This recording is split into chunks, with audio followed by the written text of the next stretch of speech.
right, guys. Welcome to another misadventure here on Southern Sense, live on Blog Talk Radio. I hope YouTube, Facebook, iTunes, Stitcher, Spreaker. I already said YouTube. Oh, God, Lord. iHeartRadio, half a dozen other places. I have no idea where we are. I've got a co-host that can't talk into the microphone because his connection's not working, and I have no idea whether or not mine is working properly. But anyway, we're going to go forward with this, and we will try. How about the opening here? If Blog Talk Radio, and of course, it's not working. Wonderful. Wonderful, wonderful, wonderful. We're just going to wing it as we can, as best as we can, and hopefully we can get the show going together. Anyway, welcome to Blog Talk Radio. I'm your hostess with the least mostest, the Radio Chick-A-Dee, Annie. And of course, the chat room, all you got is these green figures, so I don't know if anyone's in the chat room or is it just me. Oh, this is 3 weeks going, and Blog Talk Radio can't get their act together.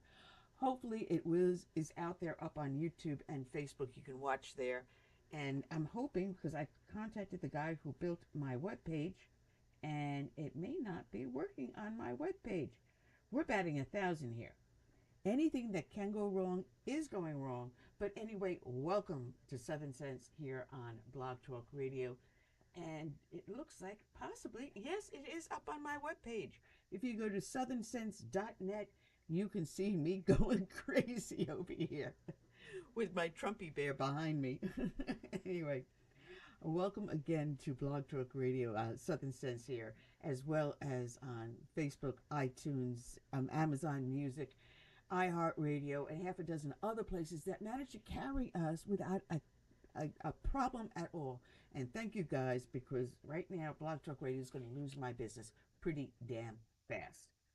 We have a lot to talk about. We've got a great guest coming on, Zai Van Fleet, who was raised in China and came here as a young woman to the United States of America. And she's got a fantastic book out there and a really interesting story to talk to you about, and how she is seeing things that she grew up with in China being brought here to the United States. And it will blow your mind. And all of a sudden, when she talks to you, a lot of the things that are happening out there that you're not understanding, the DEI, Common Core, all these other programs that have been now infesting themselves here in the core of America, fundamentally changing who we are. She will be addressing that and how she lived it and fled it, and only to see it come here to the United States. It is heartbreaking, but a really good story to listen to. That said, as I'm waiting for Curtis to call back in, I want to give a special shout out to our friends that are showing up in the chat room. Thank you for being with us. And Sweet Sue, also seeing her there in the chat room. Hope she's feeling better also. And she's saying there's no sound on Blog Talk Radio. That is absolutely crazy.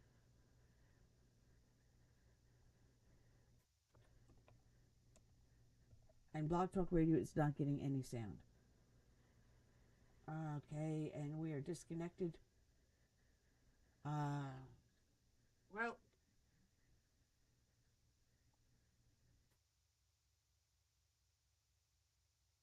all right, we're trying to get ourselves in. She's saying that there's no sound on Blog Talk Radio. Cannot hear a thing.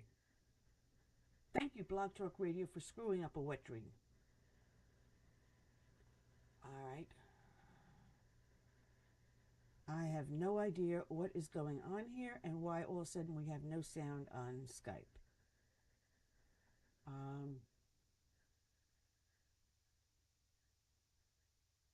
All right, can you hear me now? Because you were hearing me before, Curtis.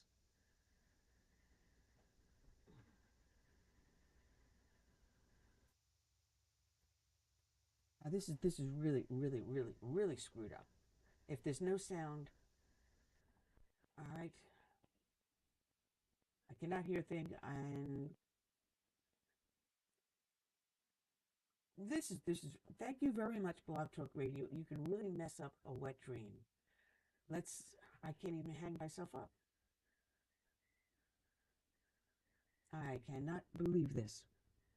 As it's standing now, I've got no sound, and I have no idea what is going on. Sound whatsoever.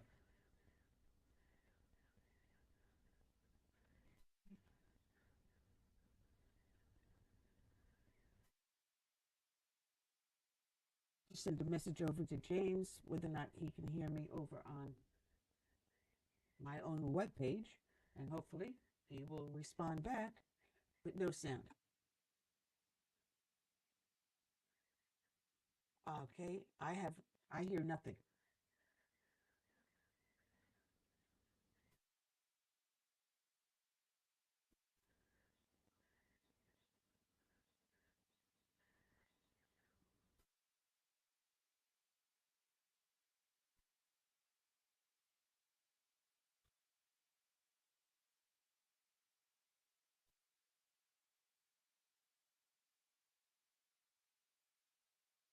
This is crazy. This is crazy. I'm showing that my meter's showing that the sound is going through. Oh, this is absolutely obnoxious.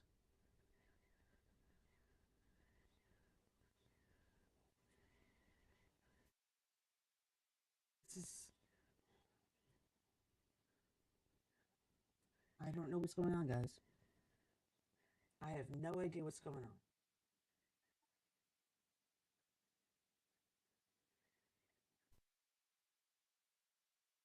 I don't know what to say. I have no sound. Nothing.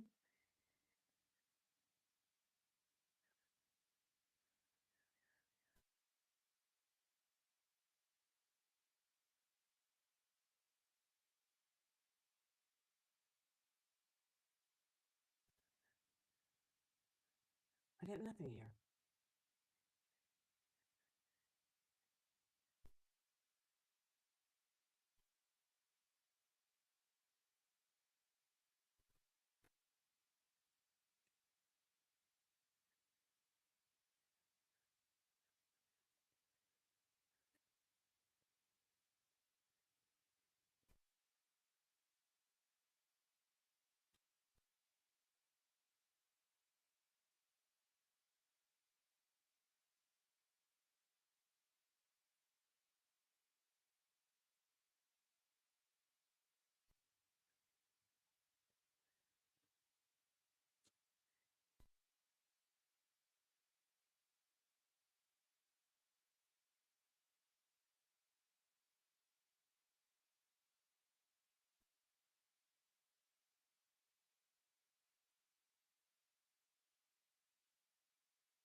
Here, guys.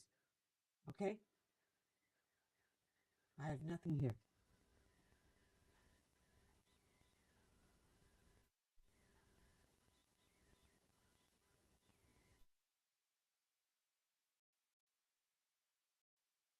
Welcome to Blog Talk Radio.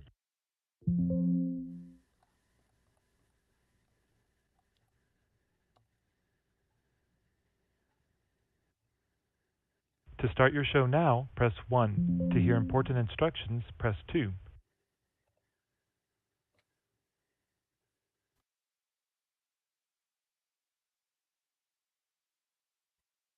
Your show will go live in 5 seconds. 4, 3, 2, 1. All right, let's hope that we got some sound here now. I have no idea what's going on, but hopefully, I have no idea.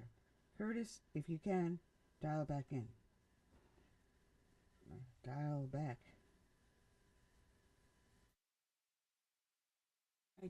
Hopefully we got something going on here with the show going on today. Otherwise, I have no idea what's going on. Thank you very much, Blog Talk Radio, for messing up a wet dream. As you can tell, I am frustrated starting the show off, but you're listening to Southern Sense here on Blog Talk Radio, SHR Media, Lone Star Daily News, iTunes, Stitcher, Spreaker, YouTube, Amazon Music, iHeartRadio, and half a dozen other places. I have no idea where I am. I'm your hostess with the least mostest, the Radio Chick-A-Dee, Annie. And hopefully we can get ourselves going with the show.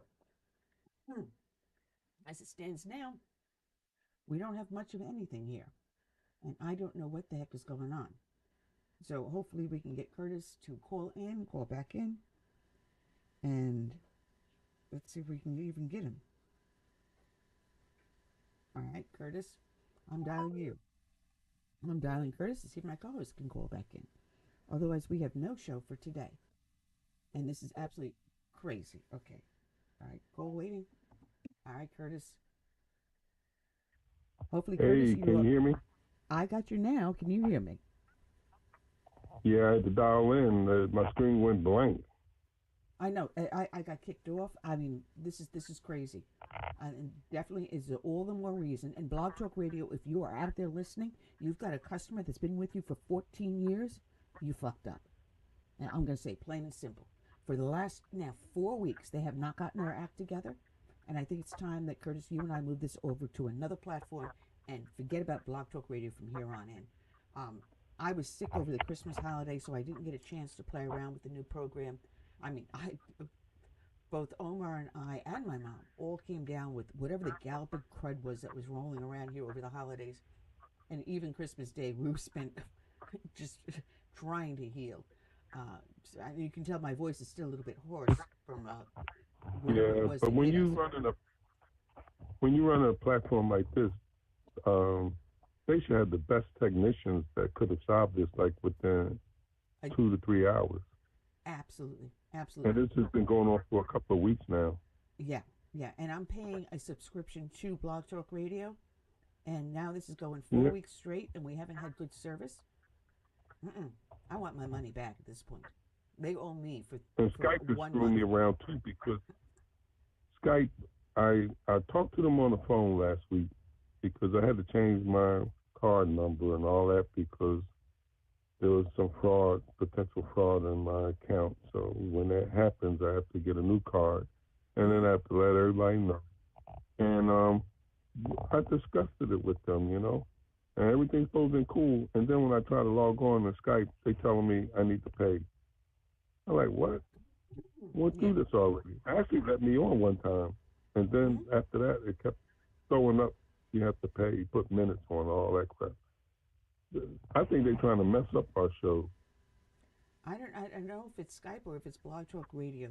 But with Skype, I pay, honestly, if guys, you're out there listening and you have Skype, I pay only $2.99. I have international calling a month.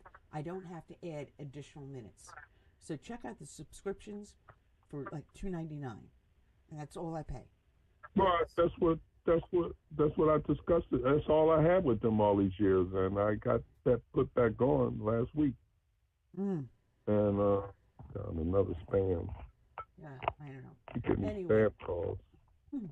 Anyway, I don't know.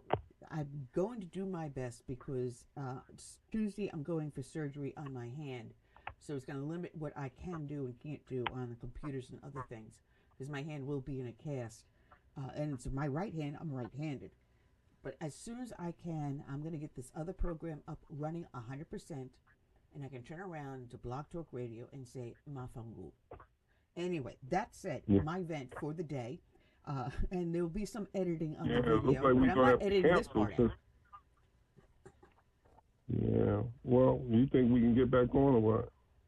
Well, we're on. We're on now. We are on live now. And if you and I are talking together... Because I got nothing on my screen. You got nothing on... It says nothing to see here. That's it. That's the title of the show. Nothing to see here.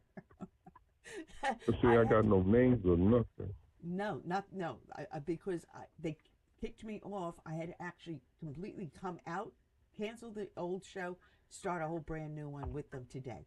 So this is, I'll transfer everything after we do the broadcast, so they'll see the name of the dedication and our guest, and I'll have all the links in there. After we do the show, I will doctor that all up. So I apologize if you are listening on any of the other platforms. Thank you very much to Block Talk Radio for messing up the wet dream. Here we are. Northwest Media just signed in with us and saying, "Hi guys, we're not nuts. It's the platform that we're using just fouled us up so badly that I had it. After 14 years of using them, they just saw the last of me. They're going to see my fat butt go out the door right now." That said,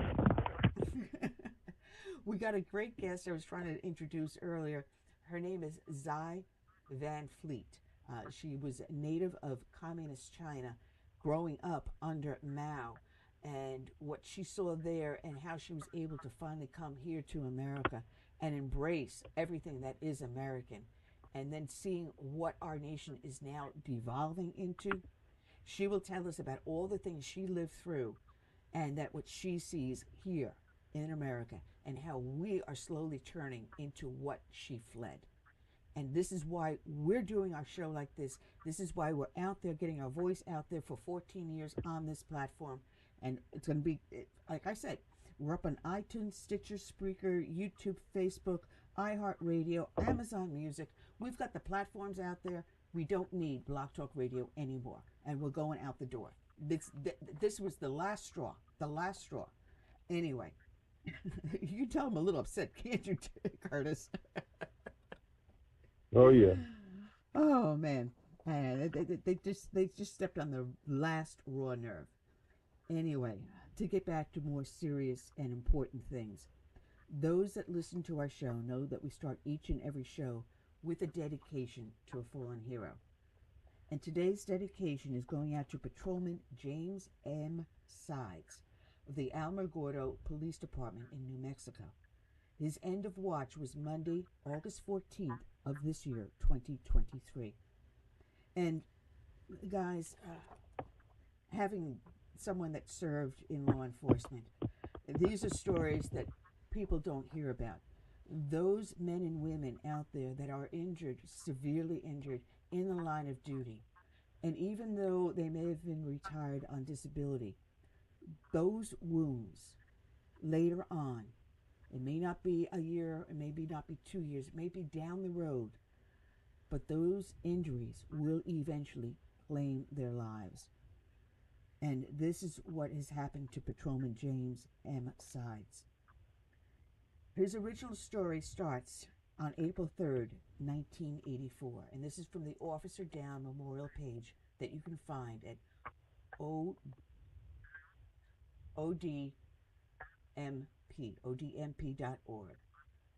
And it reads, Patrolman Jim Sides succumbed to gunshot wounds he received on April 3rd of 1984.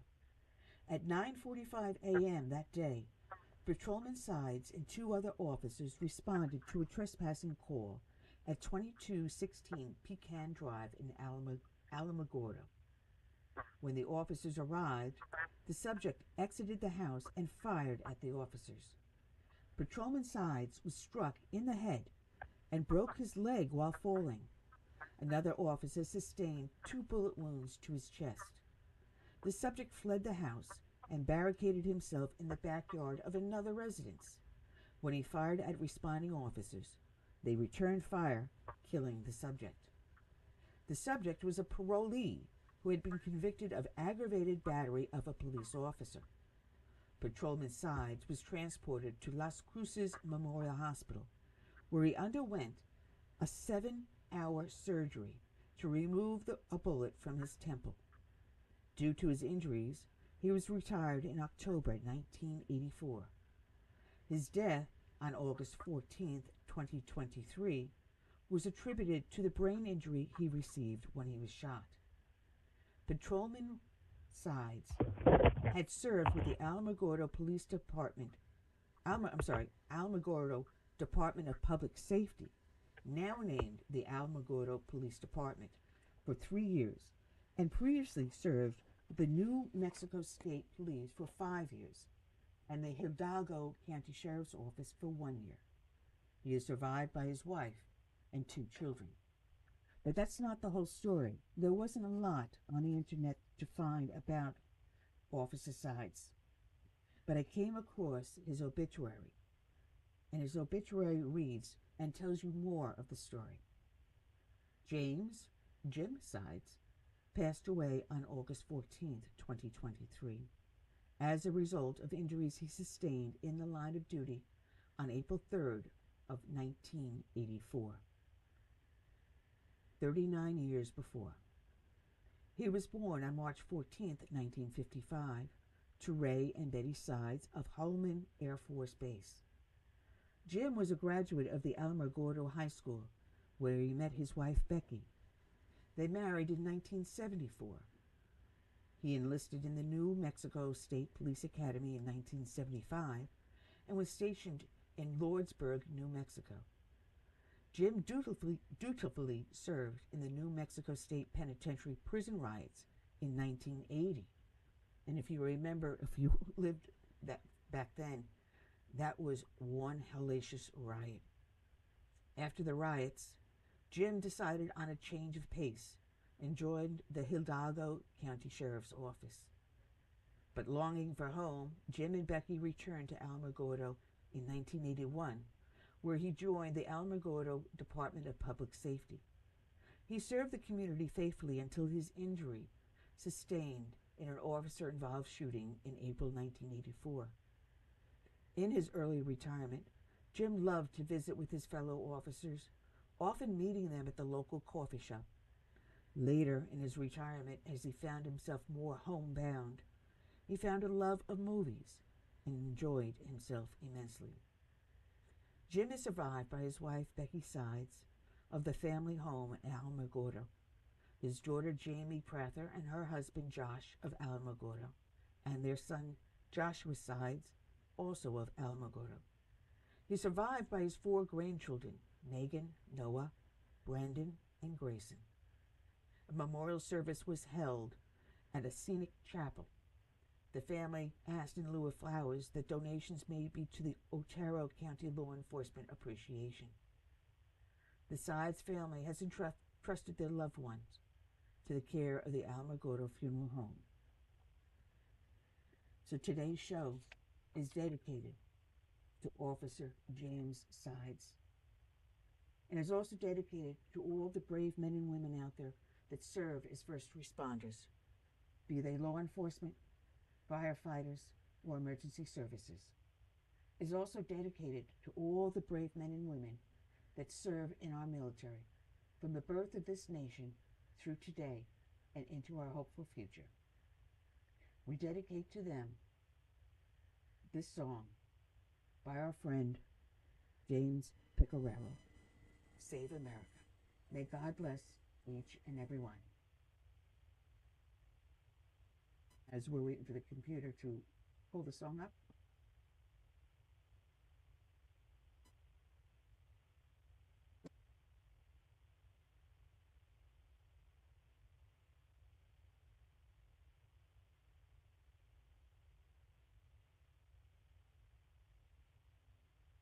Land,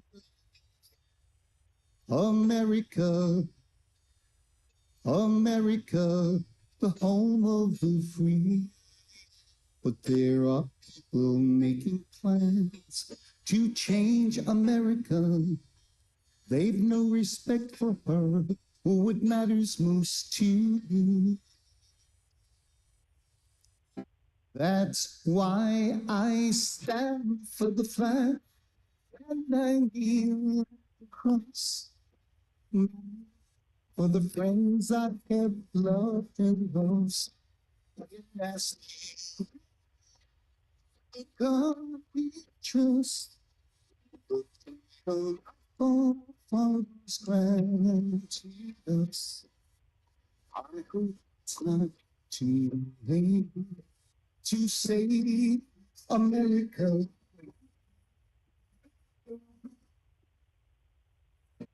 You now back across America, We've got to rescue her. You know it's up to me to see the truth behind it. Don't change America. God bless America and the red, white, swine stand for the flag and I give the cross for the friends I had loved and lost. That's you. God, we just all funds guidance. It's not too late to save America.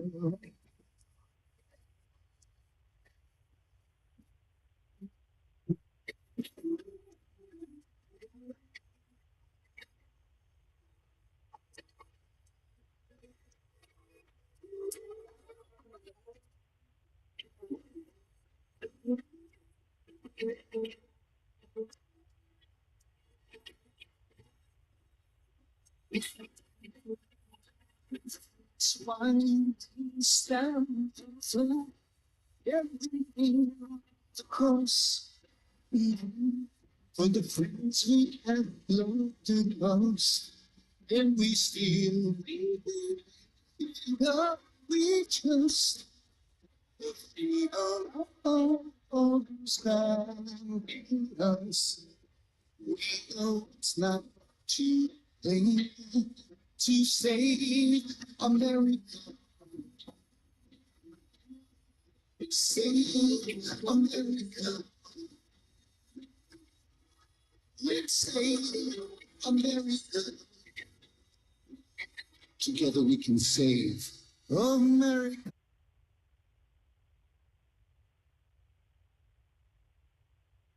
All right, and we are back.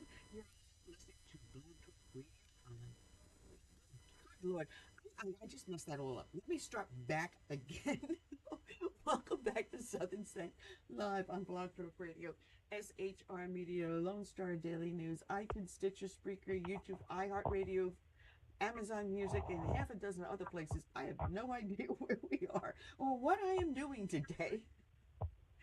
But hopefully, Curtis, if you can give our guest a call and bring her into the show for us, I would really deeply appreciate that. All right. Now I'm on it. Anyway, folks, this is live radio, and you can't get any worse than we're doing today. But we have a lot to talk about. One thing I want to say that what those that are out there listening don't know that on Wednesdays I also do a show that's produced by Dan Perkins, my friend from God, how many years, a sweet man. Mm. And he does a show, he produces a show called Moms Across America that you can find on his website, which is danperkinsmedia.org. And I do it with a woman in Colorado, very influential in her county GOP up there, Vicki Tompkins. And Vicki and I get together for half an hour every Wednesday, and Dan puts the show up on Fridays after he edits it to make sure I don't flub too much. Anyway, not like I'm doing today. This is unedited. This goes out live and natural. That's what you get, folks. Anyway, we do a show with Dan Perkins and Vicki Tompkins on Wednesdays on Moms Across America, and you should try tune into it. As I said, you go over to his website, Dan Perkins Media. Perkins is Perkins media.org. And we have a blast. And one of the things we talked about yesterday, what the heck were we talking about? Oh, yes, the influence of certain elements in our society that is slowly killing our children, this new transgenderism movement. And we get into the really, really deep into the weeds on that issue. So I think it's something that you all should take a listen to. And it looks like Curtis is having a problem getting our guests to come in on the line. So hopefully that she'll be able to call in. What I will do is see if I can send her. I'm hoping this is a phone number I have here is a text number. So I'm going to try it that way. And we will do that. So just bear with us, folks, as we try to get our act together here. Get this number in there. Telling her, trying to call you into the show.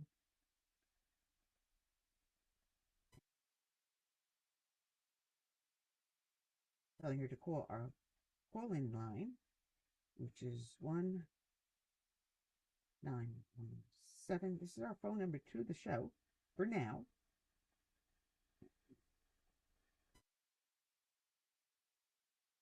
She'll get this text message and she'll see to call into us. If they see this phone number, it is us trying to call her into the show. And it looks like it may be that possibly Curtis does have her in the line now. So we'll have her with us very shortly. And it's a very, very interesting story. She's got a great book out there. And I have been reading this. It's called Mao's America.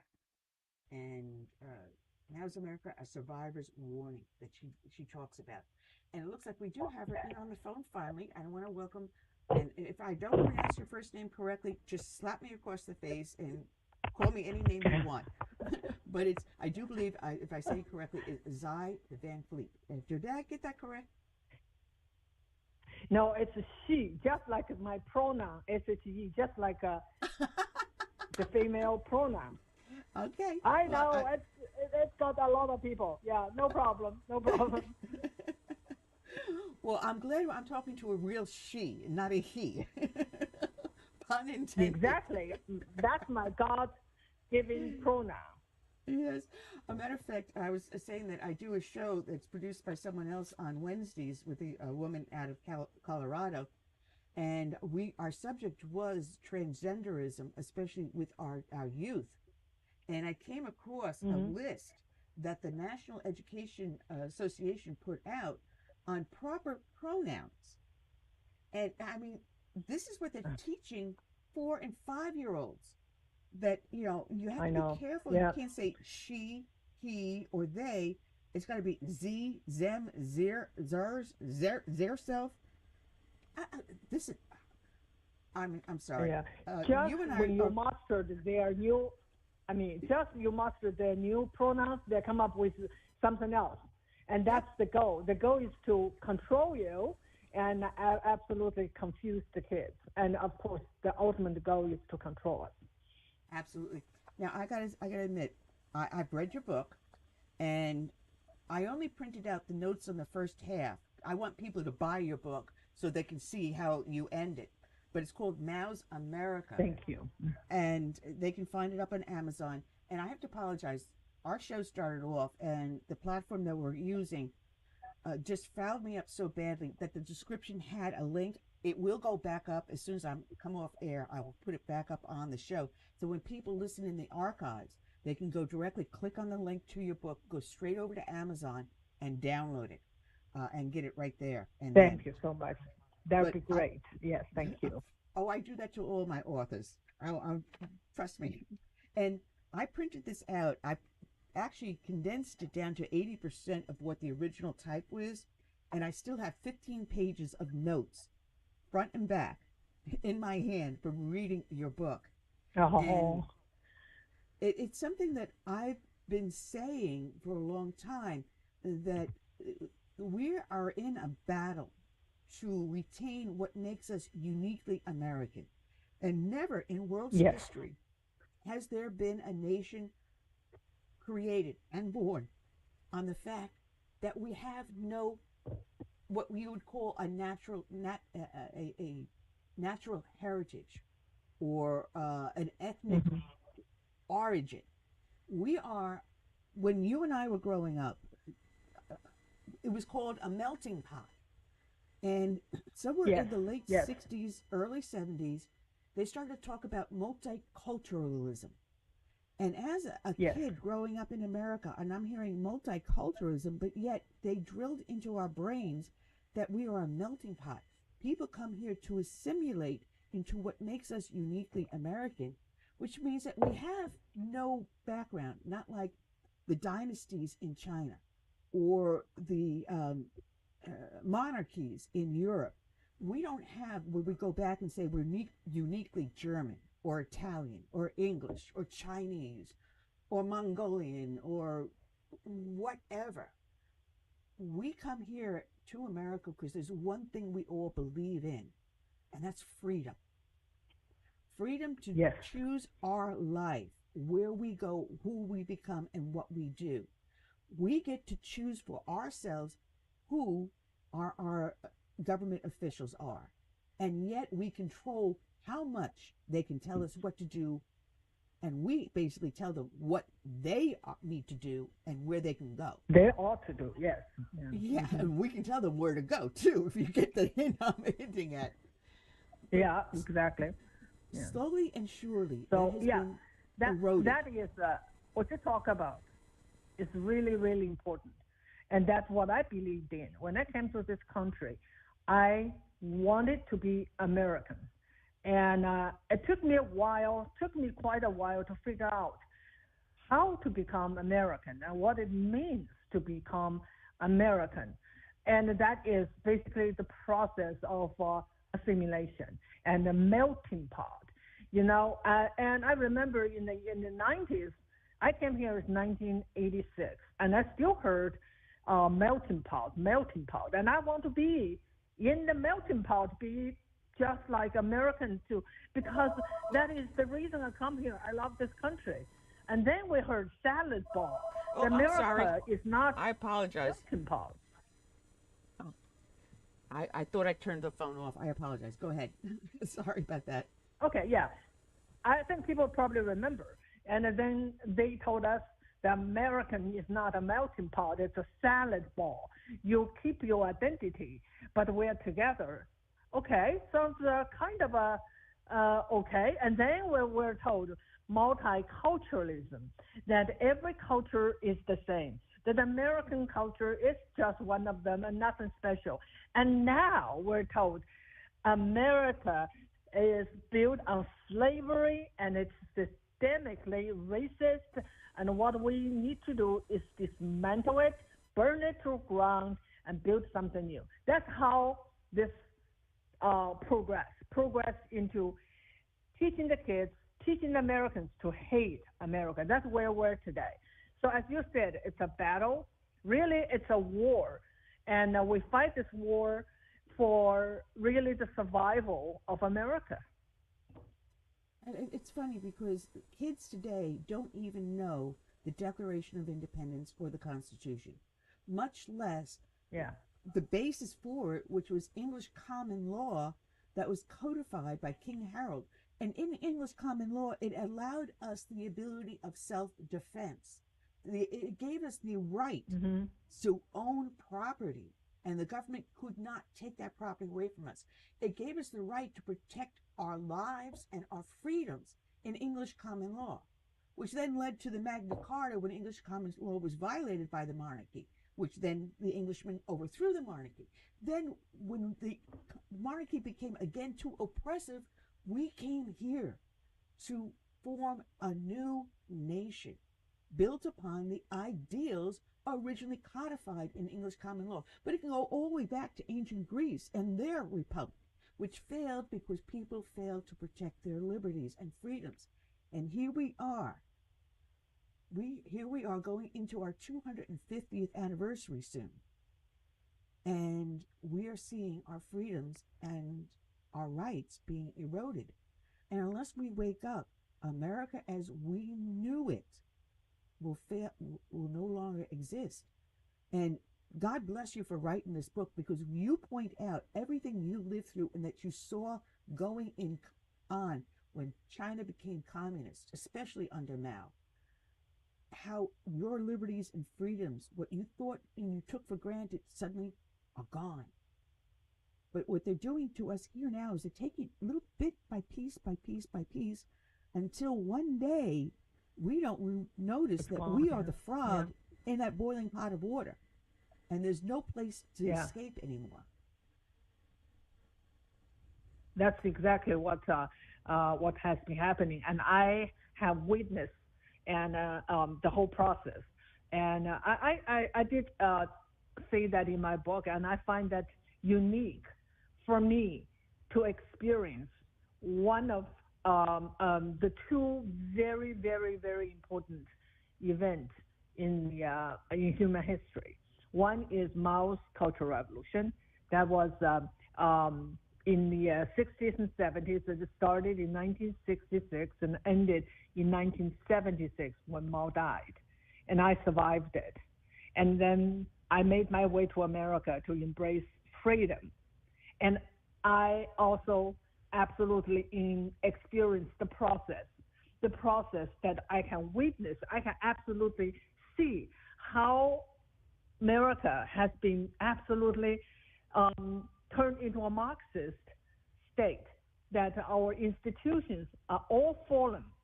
And even though I notice things here and there, but to most people, the wake-up time, the wake-up moment was 2020. And to me, that was unmistakably a full-blown Marxist revolution. And so also that was a time that I decided that I have to do something, that I have to really speak up. And that's when I went to the school board. So it is absolutely amazing that Americans don't know history. They don't even know their own history because it's not taught. Then you describe, where we're from and what we stand for, why we are what we are today, and people don't understand. And so that is the reason that they demonize our past, and they don't teach children and real history. That's why they were able to make the young people hate this country. And they are willingly now join the woke revolution to overthrow our system. And that is America. When that system is gone, so is America. So we're really fighting for the survival of our country. The last one in the world, when America is gone, I have no other place to go, nor will the American people, nowhere else to go. This is it. Yeah, and when those final liberties are finally stolen from us by the woke society, all of a sudden they're going to turn around and go, oh, wait a minute. But we see this time and time and time again under Stalin, under Hitler, under Mao. They use the intellectuals, they use the education system to start the brainwashing. Yes. And then those of us that are old enough or smart enough to realize what's going on, we get what they call swatted. We are silenced. We are canceled. They will do anything and everything to make us look like we're the bad guys, and yet we're the ones that are screaming and yelling and pulling the alarm. We're pulling that fire alarm, and no one wants to listen because it's not culturally acceptable anymore to speak out. I'm sorry. You're harming me. You're causing me harm. I'm sorry. I called you the wrong pronoun because I didn't recognize the fact that you're not a he or you're a she or a Z or an XY MLOP. I don't know. So you want to put me in jail because I used the wrong pronoun. And yet you have the ability to call me any name in the book you choose, and that's acceptable. But if I respond to that... Power. Yeah, right now, they have the power. Now they because they control all the institutions. And that's also something I described in my book, and about their long march. And long march is a term that originated in Mao's long march for its own survival during the Chinese Civil War. So that is a term that somehow adapted by the Marxists in the West. They love that term. So they come up with this term, long march through institutions. That means quietly have their revolution. Started in the academia and higher education. And then they gradually, since the 60s, and they have been producing the future Marxists. Where are they now? They are in charge of all our institutions. That's why we feel so powerless. That's why all our institutions, higher education and public school or secondary school, even Catholic schools. And then our media, Hollywood, political parties, government, by the time we woke up, it's all gone. They have control of all of them. That's why we're so powerless, because that's why they can threaten us. They demand that we just go along with their program. If not, we're called racist, we're called bigot, and the parents are called domestic terrorists. And I know it is hard. It is hard for us to fight back because we're afraid that we may call names, we may lose our jobs, livelihood. We're today here is because we haven't done anything. We have been asleep in the past several decades. So it is time that we have to fight back. Now, if we don't fight back, the next time you speak up, you will be jailed or you'll be executed, just like what happened in China. Yeah. And your book is so powerful and so very, very interesting. And I got to admit, there was a picture of you as a young girl with a couple of other girls. And before I looked at the caption under the picture, I played a little bit of a mind game to see if I could pick out which of those little girls were you. I got it right. Because you have such a sweet face. Oh, and it just shines through the picture. Well, I don't know whether everyone gets what's in the picture. I had a mouse badge on my on my shirt, and everyone was holding a mouse little red book, and that is in the height of revolution. We were all too little in the picture. We were all too little to join the youth movement called Red Guard movement, just like today's BMM and Antifa and social justice warriors. We're too little, but we want to be part of it so bad. So we call ourselves Little Red Guard. We hold the book and we have the badges, and so we're part of the indoctrination. And for someone who, like me, lives through it, it is heartbreaking, really, to see the young people right now it being indoctrinated just as much as when I was little in China. Yeah, that's the hard part, because here, this is what we're fighting with the school boards and everything else. The schools have too much control over our children. They really do. Yes. And ever since they started the public school system, the parents have taken the back seat to raising their child. They no longer have the ability to teach their child their moral values. Suddenly now, the parent has no control whatsoever, no authority, and the public school system, the government, now controls the child, which is the entire intent of what the communism was. Control the child, you control them for the rest of their lives. You make them think what you want them to think. Yeah. It's exactly it. And that's why I really, really want to yell to people, wake up, wake up. We are really at the brink of the cliff. The brink of the cliff, and I think we are off the cliff. We just haven't hit the ground yet, and at the bottom yet, and that's really how bad things are. And yet, there's so many people have not been waking up. Why? Because of woke Marxism is not something that is so easy to detect, because it is the nature of communism is its deception. It always come out as if you're fighting for the poor, for the weak, and it sounds like it is really have this noble goal to liberate and to save the people. So for the poor, a lot of the poor feel like they want the government, the state, to give them handouts. So they're in the movement. And for the young, educated, they feel like they want to be virtuous. They want to help. They want to be the good one. That's why it is so dangerous. And it really takes a lot for people to realize they have been lied to. And that's why I feel so passionate to share my story and to tell people what's going on here today in America happened before. And we don't know the next step yet, but I knew what happened next to China after the Cultural Revolution.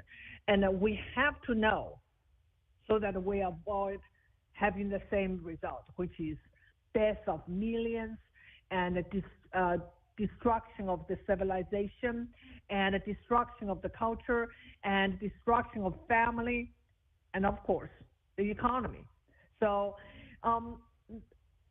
this is how important it is.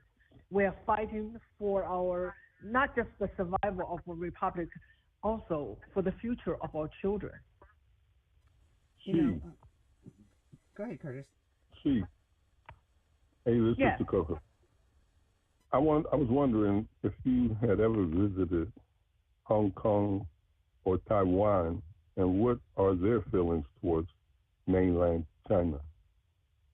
Yeah, I haven't been to Taiwan. I visited Hong Kong in the early 90s. Hong Kong is no more. You know that. Hong Kong now is basically part of mainland China, right. Just like nothing special. They don't have their rights. Their rights were taken away. And this is something people don't know, especially those young people. They're talking about the decolonization. Colonization is evil. They have no knowledge of real history. In the Chinese history, Hong Kong was a colony of the Great Britain, and even though they did not have the right to vote, yet they live in a democratic system. The institutions and all that is Western. Hong Kongese were the freest Chinese ever lived. They were the freest. Okay, so that is a lesson for people to learn. Colonization is not just a word to throw out as evil. Under the colonial rule of the British, the Hong Kongese enjoyed freedom that the mainland Chinese never had. After Mao took over China, basically they turned China into absolute slavery. We have no control of our lives. We have no control. We have no property. No one can own property. That's not just it. We can't even have our own independent thoughts. Everyone has to go through the so-called thought reform. We have to reform our thoughts so that we think exactly what the state wants us to think. And it started in elementary school, and then everyone has to go through it. Even if you were just a peasant or you are the high-ranking leaders of the CCP, everyone has to go through this thought reform. You know, you write about it in the book, what happened with the schools. And one of the first things they did was to take out the educators and put in a whole new system where the basics, reading, writing, arithmetic, the sciences, no longer were being taught unless you can mimic what was in Mao's little red book. That's all you were given. And anything that would make you prosperous, to make you think independently, anything that could deviate from what they wanted you to have, your new norm, was forbidden. And because you know what? Because they feel they own the children. They did own me. They own all the children. They never think us as individuals. We have individual dreams. We have our own ambition. We want to do something that means something to us. No, they treat us as the army for their revolution. We were called the successors of socialism. So that's our goal is to fulfill the dream of the party. And that's what the young people are treated today. The school don't care whether the children can learn skills that will help them to be successful individuals in the future. They want to turn them into activists. They want to turn them into revolutionaries. And because why? Because they want to overthrow the system. Exactly the same thing. And if you showed yourself as being outstanding, a little bit above the cut, you were cut down. The whole thing was humility. No one is greater than anyone equity. else. And so you always strove for the lowest level and keep your head down because you don't want to be noticed. Once you're noticed, you're picked up for ostracization, for humiliation, for jailing, and probably even lose your life if you show yourself to be a cut above anyone else. And it was one of the things that got me, that practicing humility. Now, when we say practice humility as a Christian, that means one thing. But under communism, it's a whole nother ugly story. Absolutely. Yeah, the communists, the only thing they can do for equity is bring everyone down. Absolutely. So that everyone has nothing. Everyone, no matter how talented you are or how not talented you are, the same. You're all the same. They bring everybody down so that then everyone is the same. But meanwhile, those in power, they become the new ruling class. And that's something people have to understand. When they talk about equity, they're talking about everybody. They bring everybody down, but not themselves. Not themselves. Not Kamala said, the equity means we all end up in the same place. Seriously, really? You mean we all end up where you are? With all those privileges? Yeah? No. They think about bring everyone else down, and then they stay up there and tell us what to do. They become our rulers. Well, you wrote about one part in the book where you and your family were consigned to a couple of small rooms, but you had at one point gone to someone's house that was one of the ruling class, and you were astounded. Yeah. Astounded on the luxury they were living in and what they forced you to live in. That is actually, that was a moment I was like, because before I could not get in, nobody get in, because this and this person, this cadre was purged. So they want to open up his house and to show that he was a bad guy. But to me, that was not, I had nothing, I don't know what this guy was. I only know, wow, this existed. This is like the difference is between like heaven and earth. And that there's such a luxury, which I was not even aware of. So that is the equity for communism. It's equity for the rest of you, not me. Just like how Kamala thinks. And you were saying that you were denied the ability to watch certain movies, listen to certain music, and even in so much on how you had your hair worn. You couldn't curl it, you couldn't get perms, you couldn't do this, you couldn't do that. You were only consigned to certain types of styles, and even clothing. You were only allowed certain types of clothing. But that didn't matter for the ruling class, did it? The communism is all about control. So much control that, you can't have nothing and you have to be happy. Does that sound familiar? You will own nothing and you will be happy. Under communism, it's not you will be happy. You have to be happy. If you show that you're not happy, if you show you're not content, you are in trouble.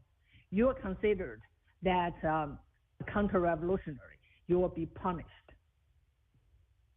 The book is absolutely fascinating, and I encourage people to really, there are certain books you can pick up and put down and read it, continue to read it a week later.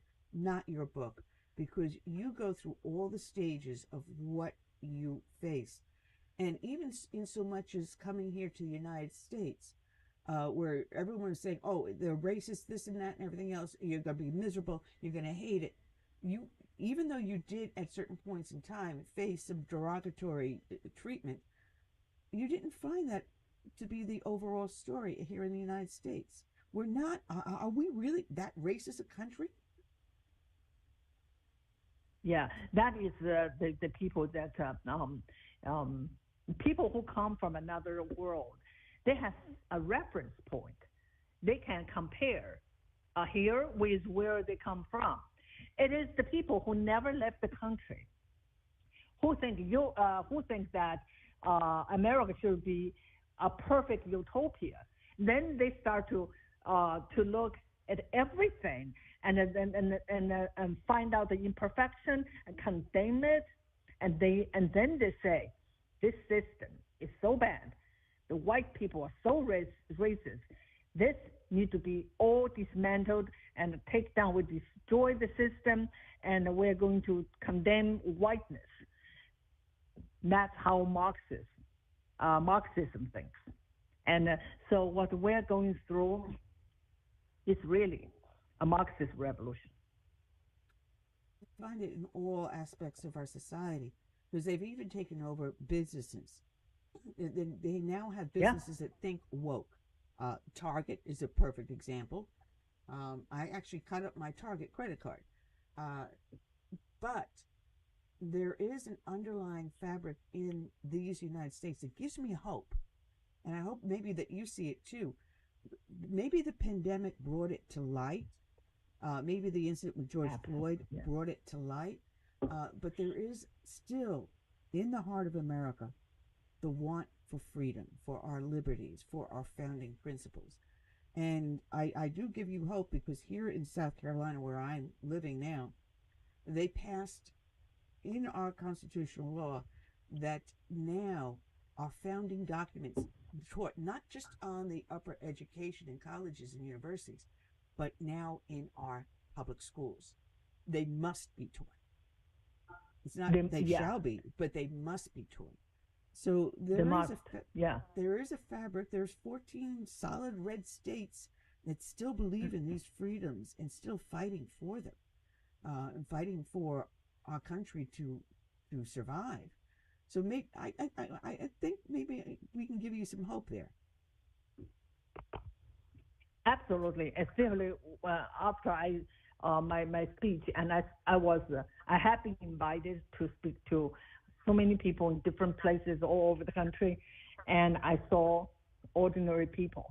I talked to so many people.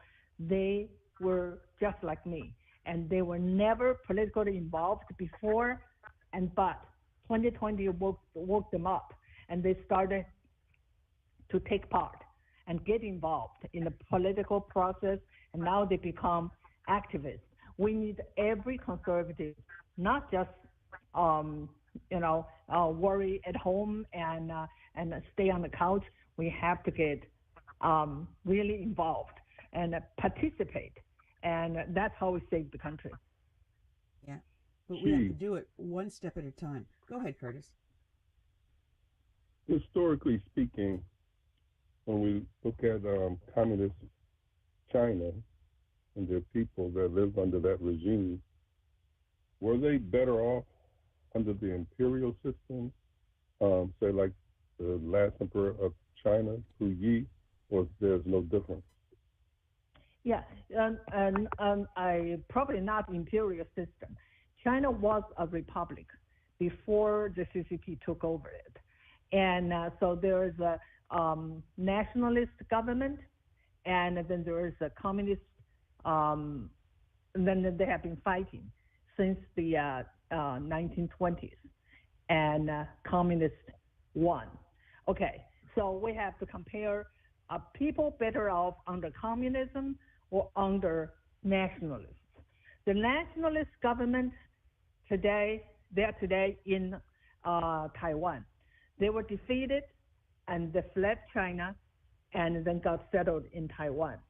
So the only thing we can, the easiest thing we can do is compare mainland China and Taiwan. Taiwan was under authoritarian government. That was the nationalists. But they were able to evolve and become a democracy. Government. That was the sorry about that. A little bit of a computer glitch. And then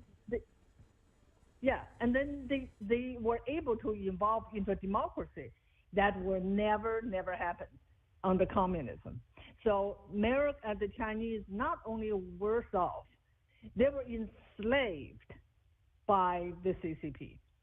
And Mao single-handedly responsible for up to 80 million Chinese lives, and 50 of them were starved to death with his disastrous policy. It's not even the term better off is not even appropriate. They absolutely enslaved the population, and now you can see that they want to take over Taiwan, and they feel like they were the legitimate government for all Chinese territories, and I hope they will not be successful. If they were, the Taiwanese people will lose their freedom and become, the part of the communist slave as well. Well, they're not going to stop there, because communist China seems to feel that they own a lot more of the Pacific Islands and countries than just Taiwan. They want the Philippines. They want all the other land around there. And should they take over that entire area, they would then control all the shipping lanes, and that would be a disaster for the world economy. If they control and also all they won't stop there. When I was little, we were taught that communism cannot be achieved until every country in the world become a socialist country. So communism is international. So now I realize communism is globalism. So their goal is never just take control of their little territory or expand a little bit around their country. Their goal is the world. Yeah, and this is something that I've been talking about a lot on this show. And as you heard, I've been doing this now going on 14 years. And I've had the pleasure of interviewing a lot of interesting people like yourself. And I've learned a lot. And yes, the global, or the one global world, I mean, everyone under one single authority. And it's something that the UN has been pushing. And the UN has been complicit in allowing the spread of communism. We're now finding Communist China with their roads and bridges project using that to control other nations. So once they get in there, say in Africa, South America, the Caribbean, and parts of Italy, being one of them, and Europe, we'll build you that port, but we control that port. We'll build you that roadway, but we control the roadway. We'll build you that rail line, but we control the rail line. We'll open up stores and businesses, but we control them. People don't realize that you take your business over to China and open a manufacturing or any other facility there in China, at least one member of the Communist Party must be on your board. So everything you do, you have no property or intellectual rights. It's now all controlled by the Communist Chinese. And we, as blissful idiots, is no other better way to say it, blindly go along without realizing what the end game is. We're playing checkers and they're playing chess. Well, I would say that it's not we, because we have really very little to do with it. It is the corporations who were so greedy and they'd rather make profit and then not really, and they were sacrificed the workers, the American workers. They were sacrificed even the national interest, and working with the CCP in pursuit of profit. So there is a real problem. When we get more steel being produced by China than by the United States, there is a problem. When we get 95% of our prescription drugs produced in China, not here in labs in the United States where we can control the quality of them and what goes into them, we have a problem. When we find major brands like Nike, Izod, and I can go on down a whole big list, being made in China and not the United States, we have a problem. When we find that China's buying up properties right outside our military bases where they can spy on them, we have a problem. When we find vast amounts of private homes and apartment buildings being bought up by China to rent out to Americans rather than encouraging home ownership, we have a problem. And we have a major problem here in the United States, and you are ringing the bell and warning us. Will we listen? Yeah, that's the question. Will they listen? Yes. I mean, the book is absolutely fascinating. It's called Mao's America, A Survivor's Warning. And you go through everything that you experienced under the change from your republic to communist Chinese, Mao's China. And he's revered as a god in China. And now we have blissful Americans thinking that this would work. There is no utopia on Earth. There never will be. No. We're humans. We're infallible. We will have our quirks. But what we do to correct them is what makes America great. We see our problems and we address them. No other nation can do what we do. And if we lose this, then the world is lost. Am I looking at this right or wrong? Exactly. That's my warning. That's my warning. I'm sorry. You want to give me derogatory names because I don't know your correct pronoun? Come at me, babe, because I'm going to come back at you. And that's what we need. We need people to start to fight back. And as you said, you started with the school board. And my co-host will tell you, I've been touting this since as long as I've been alive. All politics are local. What happens on the local level trickles upward. If you don't control your school board, your local council, whether it's city council, county council, whatever you want to call it, your local government, if you don't control that, then they're going to go and take whatever policy that works in your little postage stamp of your neighborhood and bring it up to nationwide. And this is what we've allowed to happen. We've allowed our system to be poisoned, and I hope your book's the antidote. I hope so too. I really do. And thank you for helping to get the message out. Hey, she. Yes. Speaking of fighting back, after seeing what happened to the citizens of Hong Kong, how hard of a fight do you think the Taiwanese are going to put up if they are invaded by mainland China?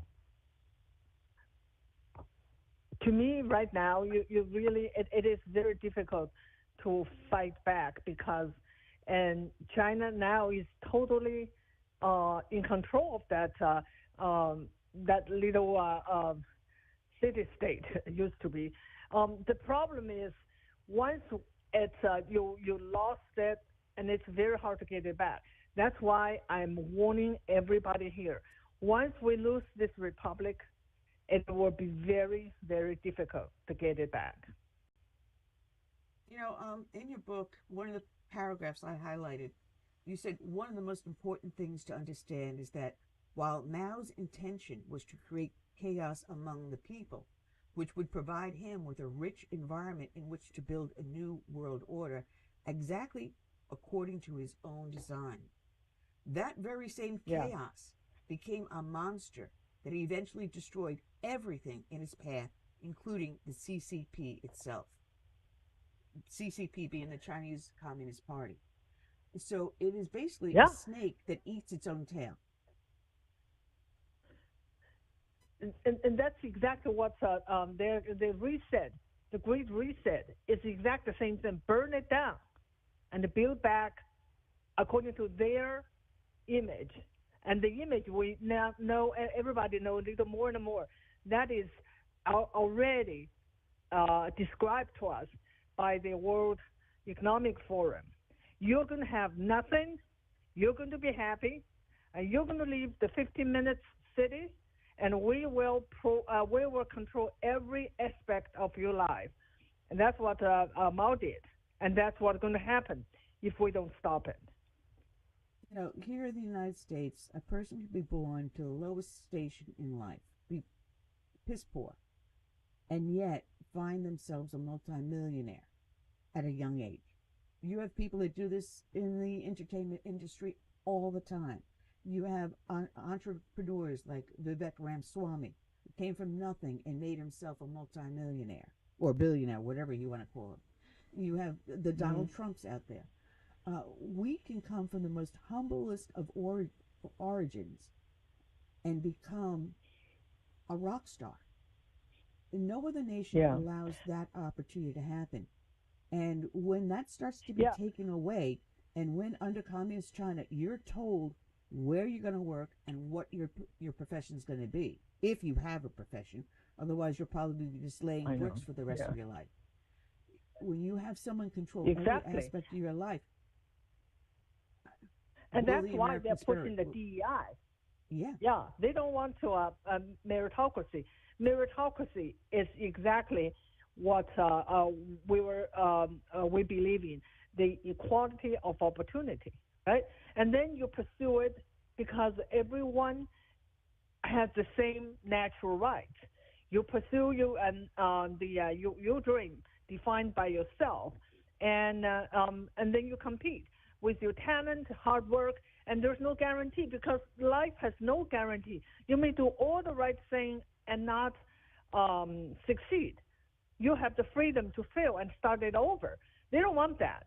They want DEI, and then the party or the regime decide who should get ahead and who shouldn't, and who should be the winner, who shouldn't, and that's why DEI is absolutely communism. You know, it's funny because DEI has become such a catchphrase for us to trash. They are now using different terms to describe DEI. They'll use words like divergence. What was it? Tolerance, divergence, and something else now. They're coming up with new phrases, and this is where they get you. What they do is they're rewriting our language. Yes, they have control of our language, and they define, redefine, and redefine, and this is the problem with the conservative. We don't own the language. They do. They own the dictionary, and they own the definition, and we kind of like just play the catch-up game. And that is a real problem. And we need to take back our language. And don't let them just do a little switch. That's equality become equity. And it's totally, absolutely stolen the meaning. And one is Marxist, one is American.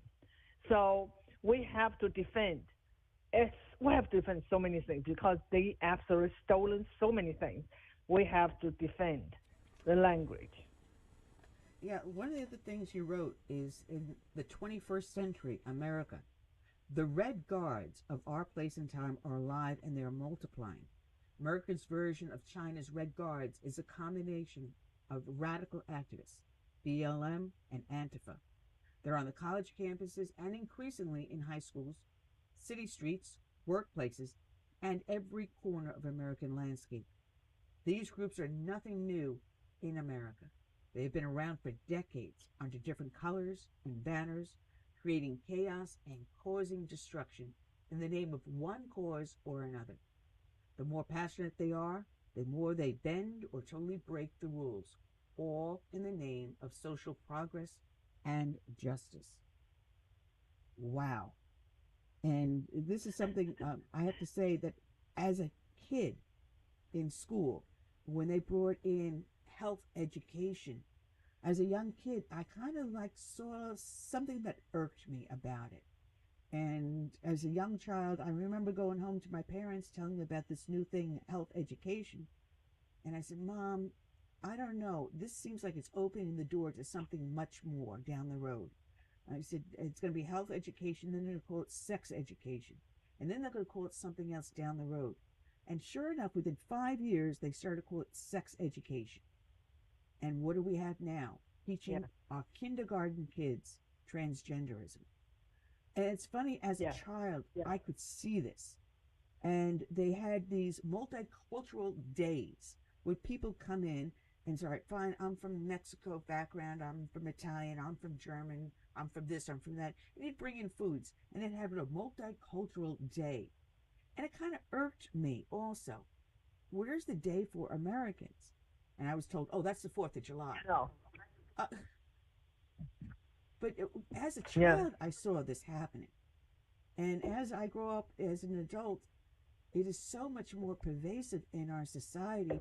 And you put down in your book what I saw happening to America, but you had it at a much faster pace. It was dumped on you like a bucket of cold water. Whereas for us, they're doing it more insidiously.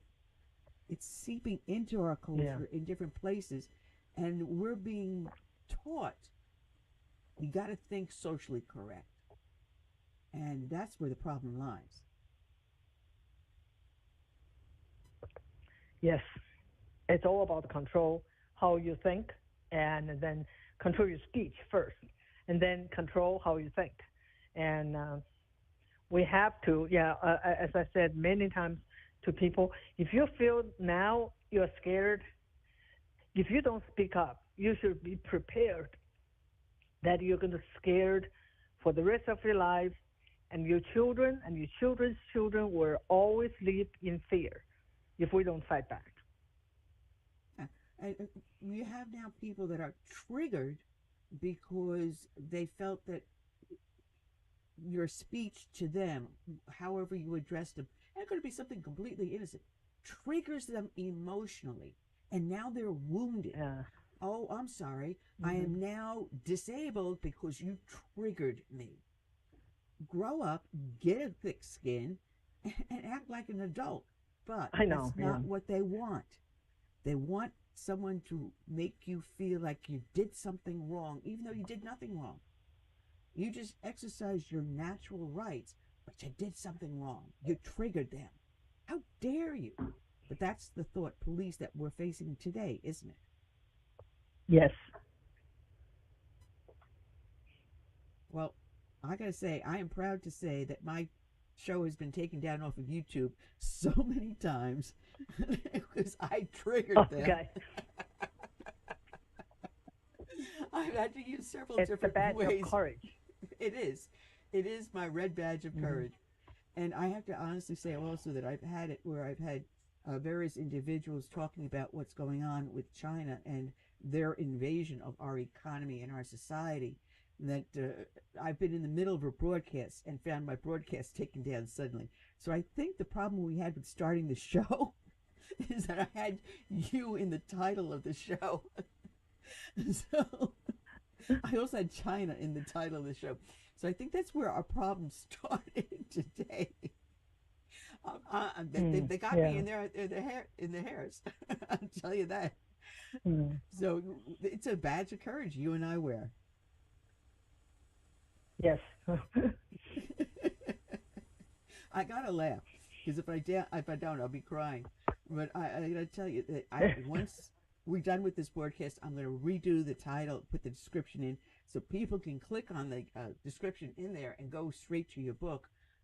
Excuse me, I apologize. Mao's America, a survivor's warning, and you give a lot of warnings in the book saying, "Hey, listen, stupid. This is happening here in America. It's not a rumor. It's not a pipe dream. It's not something that is a wolf crying in the woods. You have a true warning that here this is going on here in America." And it's been going on for decades. It's not something that just occurred Yes, yesterday. it's nothing new. It's It's slow, it's insidious. And one of the things that we have done here in America, which you saw in China, is that bureaucrats now, unelected officials, people that you did not choose into a position of authority, now have the authority over you, including life and death. And we have built ourselves a bureaucracy here in the United States that is unbelievably frightening. Once we get a government agency up and running in the United States, it never dies. It never goes obsolete. There's always a bureaucrat somewhere pulling a string, telling us what light bulbs to buy, that's exactly what toilets to buy. Yeah.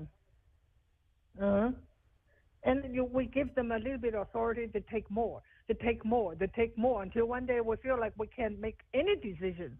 Everything has to be decided by the so-called authority. That's communism.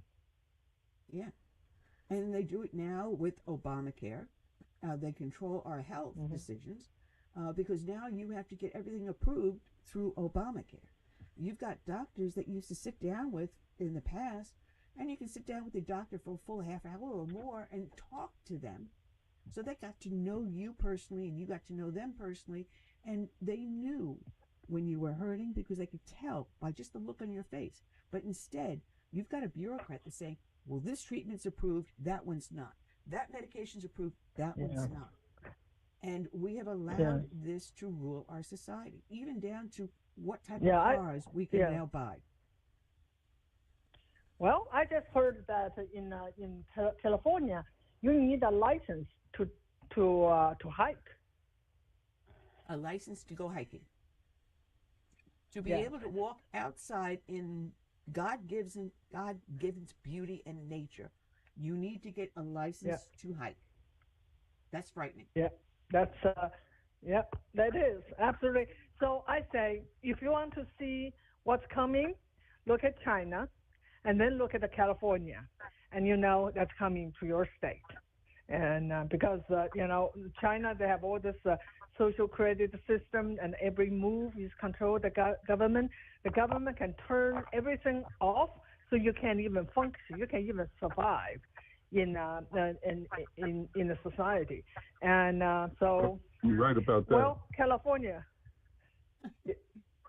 California and New York is the next one to follow, and then just pay attention, because when I heard this, in California you have to have a license to hike. I said, okay, that sounds more and more like China. Well, look at what happened during COVID. The government told people where they could go, where they couldn't. I mean, there were stores you couldn't go into if you didn't wear the mask and things like that. It was like socialism. Yeah. Well, I think that may have been a wake-up call, and I think, this is my personal opinion, that China made a mistake with the Wuhan virus because it did wake up an American spirit as something that people that didn't is expect. To me, it's always it's the silver lining. And without the pandemic, the parents would not know what's being taught to their kids, or most of them would not know. So it is a gift in many ways that wake up so many people. So they can't plan, the communists, the globalists, they can't plan everything right. So actually they gave us an opportunity. 2020 actually woke up so many people. And, deep state, I heard about that before, but in 2020, the past few years, we get to see really how the deep state really act. We can see it. So the more the people awaken, the better the chance. So that's what I do with my book. That's what you do with your podcast. And that's everybody should do. Wake up yourself, and then wake up people around you. And that's how we save this country. We will, one person at a time, but we've got to get our message out there. And God bless you for doing that. Mm-hmm. You are an angel that's been sent here to the heart of America to ring the bell. To ring the bell and tell us, this is what I lived. This is what I saw. You saw your friends, their parents being hauled off. You've seen what happens when communism comes into fruition in a nation, and that is one thing we cannot allow to happen here. And the more we get voices like yours out there, the better I feel. And I'm not going to stop doing what I do. I tell people, listen, even though you don't have kids, go to the school board meetings. You pay your taxes, pay for that school district. Your taxes are paying for that education. And unless you know what's being taught, those kids, when they grow up into adults and become young adults and graduate, they come back into your community. These are your future leaders of your community. These are the people that are going to define the policies and projects in your community. And if you can't trust what the education system is churning out, you better speak now before you see a disaster coming down the road. Yes, totally. I encourage everyone to get involved in their local politics. Know who your local representative is. Who represents the county that you're living in, or the area of your county? Know who they are. And I tell them, when you call your elected official's office, they keep a log. If you called, if you wrote a letter, if you sent an email, they keep a log of who it was and what the subject was and what your stance on it was. And if one person calls, it's an anomaly. 5 people call, I'm going to start to listen. 10 people call, all right, it's an issue. And it just takes 10 people. Yeah. Just a mere 10 people, and they will pay attention. So you talk to your neighbors, you talk to your friends, you talk to your family. You get them involved too. And you get the word out there. And that's what makes America great, isn't it? Yes. Well, it has been a great pleasure having you with us. Your book is absolutely fantastic. I encourage everyone to go out and get a copy and read it. Don't just get the book. Read it, because it is a clarion warning about where we're going. Yeah. And again, I'm going to give it out there. Yes, thanks. Mao's America, a survivor's warning. God bless you, She. Thank you so much. Thank you. I hope you enjoyed yourself. Found that you've got a fellow in the travel that you're on. All right, so check her out, her book. And as I said, after we get off the air in a few minutes, I will update the description with the title of the book and a link to Amazon where you can go get the book and read it. Curtis, it is a fascinating book, and this is an absolute wonderful, valiant fighter for freedom. I'm going to purchase it. So people check out She Van Fleet, and her book is Mao's America, A Survivor's Warning. We do have another guest coming in on Friday, and I did not pick up the piece of paper. He was a Marine, also in the Army. He was running for Congress, and an incident happened when he and his wife took a little bit of a vacation, and he ended up into a fight, and a couple of shots were fired. It changed his life, and he's going to talk about that, the incident, and what he is doing today. He cut off his run for office to recover from the injuries, but it dealt with human trafficking. He ended up stepping in and saved a couple of people from human trafficking, and that's a whole nother story, especially with the illegal immigration that we have here in the United States now, and massive human trafficking going on with the open borders, and that's another tragedy that needs to be discussed and brought to light. So we got ourselves some good shows coming up in the future. Oh yeah, and we got to get Jennifer Carroll back on. Yes. I hope everything's okay with her, because she was supposed to be on with us, but was it 2 or 3 weeks ago, and she had a family emergency that she had to cancel last second. So our prayers and thoughts are with her on everything being okay. So hopefully, definitely, let's get former Lieutenant Governor of Florida, Jennifer Carroll, back on the air. And like I said, I'm getting emails and messages for more and more people that want to come on the show, and we don't have enough time, honestly. But we are down to our last 5 minutes, and you've been working on, I understand, a new book. Actually, two. One just got published the other day. It's a romance. It's a sequel, and the one that's coming out in a month or two, the next one is a human interest story about two high school athletes who excel in their different sports. One basketball and one baseball, and they played so great, and they are so competitive that even at the high school level, they have NBA scouts coming to watch their games and things. So that'll be out. It's called Chamberlain. I'm trying to figure out who it's about. Yeah. Chamberlain. Yeah. Welcome still to Chamberlain. Yeah. Yes. Well, we are down to our last few minutes here. I hope everyone enjoyed it. I'm sorry we had the technical difficulties towards the start of the show. I will be remixing the video and putting it back up out there. But the audio is on Blog Talk Radio, and like I said, I have surgery next week on my hand, so it's going to limit what I can or can't do for the next month working on the computer. So we will get this up and running on the other platforms, and we will try to nurse ourselves off of Blog Talk Radio. And if anything, it'll be the audio that gets uploaded after we do a live video broadcast. I think that at this point, Curtis, we can look over the next couple of months on getting ourselves off of this as the main platform and looking at other avenues. How's that sound? Sounds like a winner. Sounds something to look forward to. That it will be.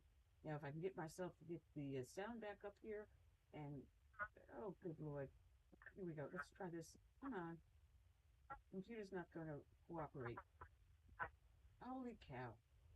All right, let's just try to play our ending again with my friend Gary Pecorella, Save America. So until then, I say good night and God bless. If this starts to play. Here we go. Then save that time, save that station. Next try.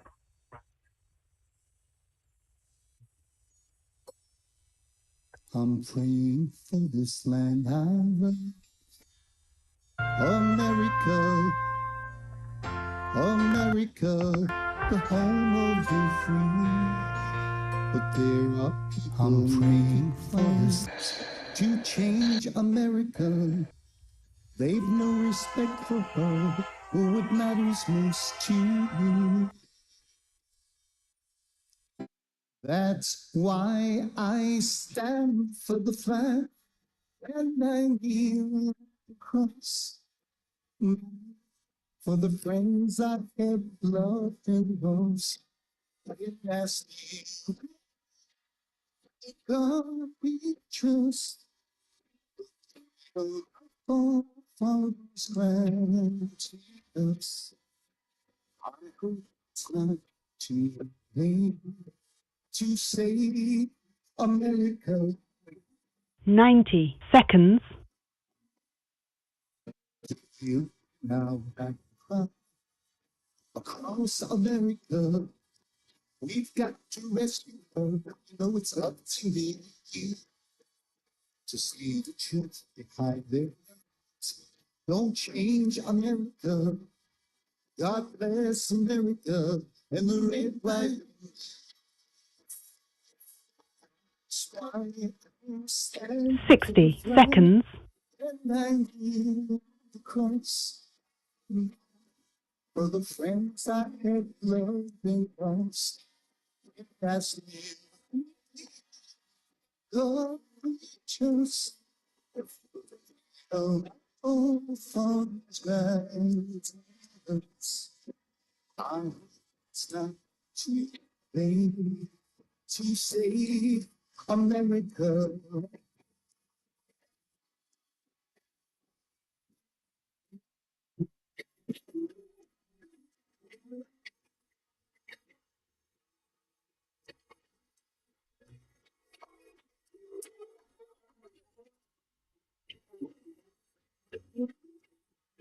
10 seconds.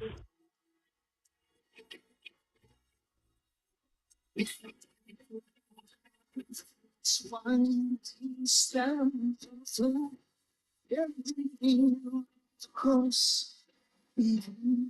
For the friends we have loved and lost, and we still love, we just the freedom of standing us. We know it's not too late to save America. Save America. Let's save America. Together we can save America.